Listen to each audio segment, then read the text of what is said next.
I'm Sandy Anastasi, and this is the Psychic Hour. For those of you who are new to this show, we are talking to many wonderful psychics. We're doing readings, we're talking about philosophy, we're covering just about any area that's in the psychic field, from numerology to astrology to tarot to Kabbalah. Wherever you want this show to go is where we will explore. This is your time. Again, I'm Sandy Anastasi, and this is the Psychic Hour. I have a few announcements I want to make and also a few thank yous to give to people. I spent a couple of weeks ago some time out in West Hampton, New York, with Nancy Privet and her wonderful group of ladies. I want to thank all of you for giving me such a wonderful welcome out there. It's always wonderful for me to go back to New York, because that, of course, is my home state. Of course, I currently live in Florida, and that's where this is being Skyped from.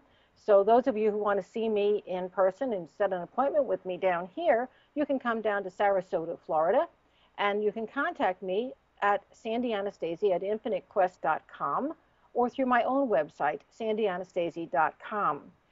It is a pleasure to be here, and I also need to give a great big thank you to Carl Woodall and to the Phoenix and the Dragon, the wonderful, wonderful bookstore in Atlanta, Georgia, that hosted several of my seminars last weekend. We had just an amazing and wonderful time. So thank you so much for giving me the pleasure of being able to address such warm and welcoming people. Today, we have amazing, good things happening for you. And stay tuned and keep calling in, because I have somebody very, very special that I'll be introducing to you in just a moment. This coming weekend, I'm teaching here in Sarasota. Tomorrow, I'll be teaching a tarot workshop all weekend. And 1 week from now, I'll be doing the Psychic Development Level 1 in my studio, in my office here in Sarasota. You can take that same class that I'm teaching here on infinitequest.com. It's called the Anastasi System of Psychic Development, and it is, yes, you're right, the same class that John Edward started his career with.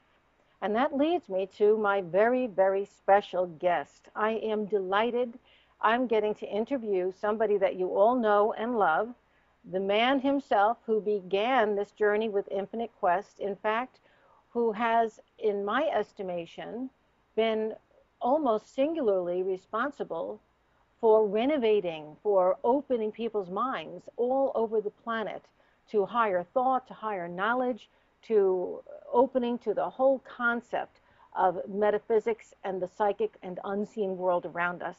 And of course, you've already guessed it, my guest this afternoon is John Edward. John, are you with us? John, are you there? I am here. Can you hear me? I can hear you. I think our guests can too. Welcome. I'm here. Thanks for having me. Oh, it's such a delight. My old friend, my former student of long ago, my colleague, my mentor. I bet you never thought of yourself as what you are. And welcome. No, certainly not, but thank you for saying that. Oh, you are. I think we all mentor each other on one level or another. I'm emotional about this. This is something I've seen in my dreams, that you and I get to have a conversation and have some fun and interview people and get to speak with people directly who really have an interest in communicating with you, perhaps in a way they haven't had a chance to before. Well, here's the interesting thing. About, I'm going to say, 12 years ago, maybe 13 years ago, during the, usually the annual reading that I'll have with you, where you're reading me, I come from my annual checkup, and you looking back on my notes, you said, I see you sitting in front of a computer doing television shows. So make sure that, wherever your office is, wherever your home office is, you have a place that has a nice backdrop. I'm coming to you from a nice backdrop here at the Marriott. But that I would be doing this type of work. And I remember thinking, because this was pre-computers being the way, we're using them today. There was no iPads, there was no Skype in the way that we're using them today. And I thought, oh my God, this woman, as amazing as I know she is, has like Star Trek the future in some big, big way. And here we are, not even 15 years later, and we're doing exactly what you predicted. Wow. Thank you for reminding me of that. Guess what? I am putting together a new book. It's going to take me a while to get all of the things together for it. But if you let me use that, I will promise to give you a free copy of my book. Absolutely, I can give you lots of those. There's been a lot of Sandy Anastasi stories that I have. I told a lot of them, a lot. I talked a lot about you in the book Infinite Quest as well. I know, and that book is doing very, very well. I know I'm personally thrilled with it because, of course, my own series is it's a how-to. It's a set of instructional manuals, whereas yours is more of an overview. It's more of an introduction to the entire field of psychic development and spirit Right. communication. So Yeah. what I'm doing is recommending to my students that before they take my classes, they read Infinite Quest. It's an amazing book. It's Thank wonderful. you. You know, Yeah, love I it. was I was recently interviewed, and somebody said, "Who did you write the book for?" And I mean, I clearly wrote it for people who are interested in the subject matter, but I really wrote it with myself, the 15-year-old version of myself in mind. That if I could have went back in time and handed myself this book 26 years ago and said, "Read this. It's going to make your life and development easier." Like that's who I wrote the book to. Yeah.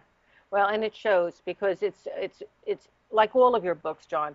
It's very easy to read. It's easy to, I have my book is all highlighted. I've got highlights all over the place. So it's easier to go back and forth and find those highlights. And personally, I'm thrilled because it gives a sense of values and a sense of reality of what it is to study to be a psychic, to develop your psychic abilities.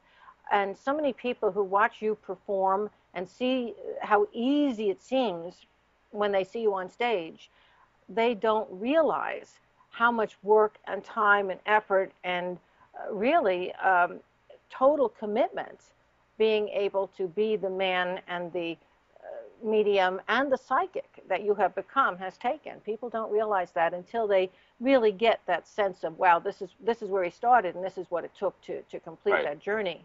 And the values and the just the way that you describe the way to apply yourself to the studies to develop the abilities, there's nothing out there that people can read that's going to talk to them as directly as that book does. So all Well, of thank our you viewers for get a saying copy of that. that. Yeah, Well, I couldn't. Sandy, when I was in high school, and I've been using this a lot as an example recently, but it's in the forefront of my mind. When I was in high school, I couldn't see down the end of the corridor and down the end of the hall, and I used to ask this kid Scott that was right next to me. His locker was right next to mine. I used to ask him who was that and what teacher was that, and after about a week of this, I said to him, I go, "You can see that?" And he went, "Yeah." And I said, "Am I supposed to be able to see that?" And he went, "Yeah." And I went, "Oh crap, I need glasses." And then Mhm. I got glasses. And I remember that the first time I put my glasses on, everything had like clearly delineated lines and things had clarity that I normally couldn't see. So like leaves weren't these green fuzzy things on top of trees. They actually had shapes and a crispness to them. And I feel like after all the years of doing this work, and what I wanted to get across to people is that when you develop your intuition and you develop your abilities, it's like buying a pair of psychic glasses. It's not just to do readings with. You don't develop your abilities and raise your intuition to sit down and read somebody else. You use it so that you look at life through a different lens. You use it so that you can have a psychic perspective on how you're approaching decisions, how you're raising your children, how you're dealing with relationships, and how you learn from your past.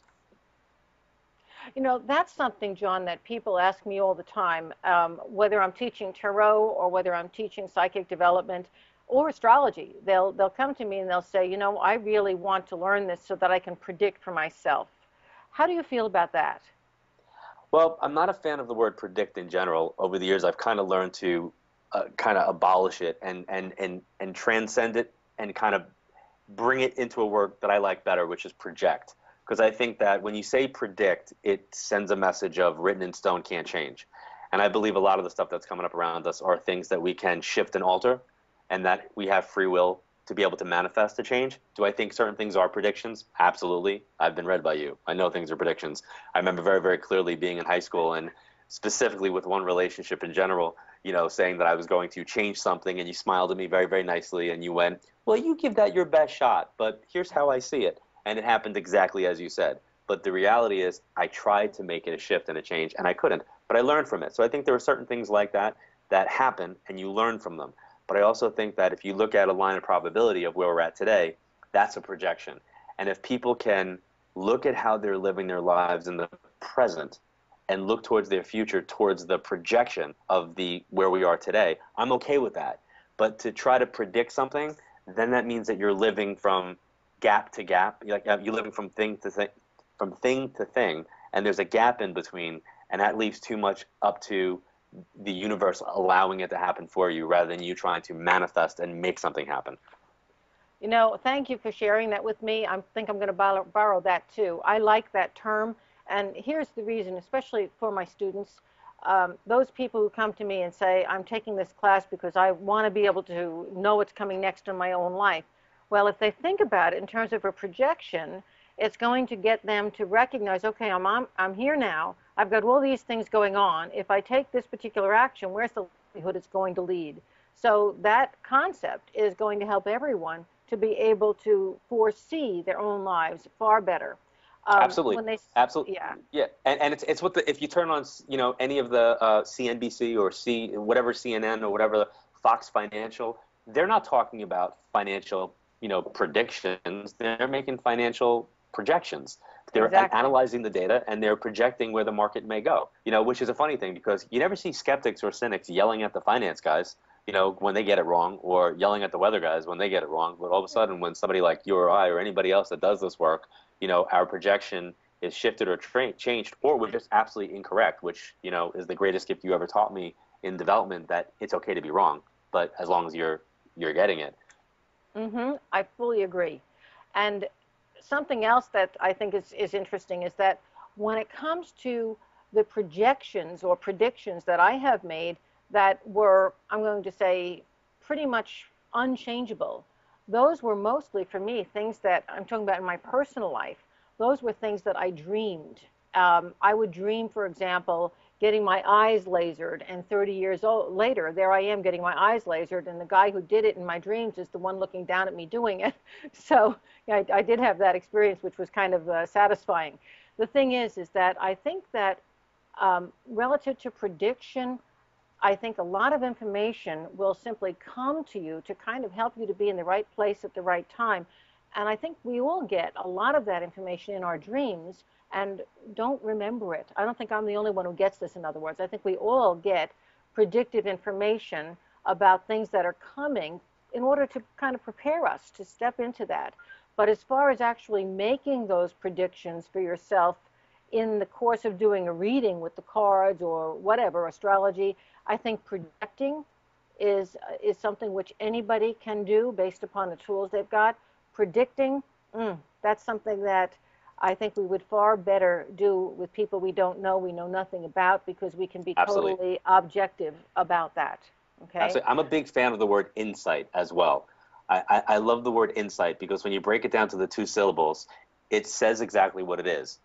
Keep something in sight. So when you're being insightful for yourself intuitively, that's an awesome advantage. That is an awesome advantage. Like, my son's going to be 9 years old, and he is one of the most insightful 9-year-olds that you're going to have a conversation with, because he listens to, he and I will speak, we'll have conversations, and we talk about things and look at it through a psychic or metaphysical lens.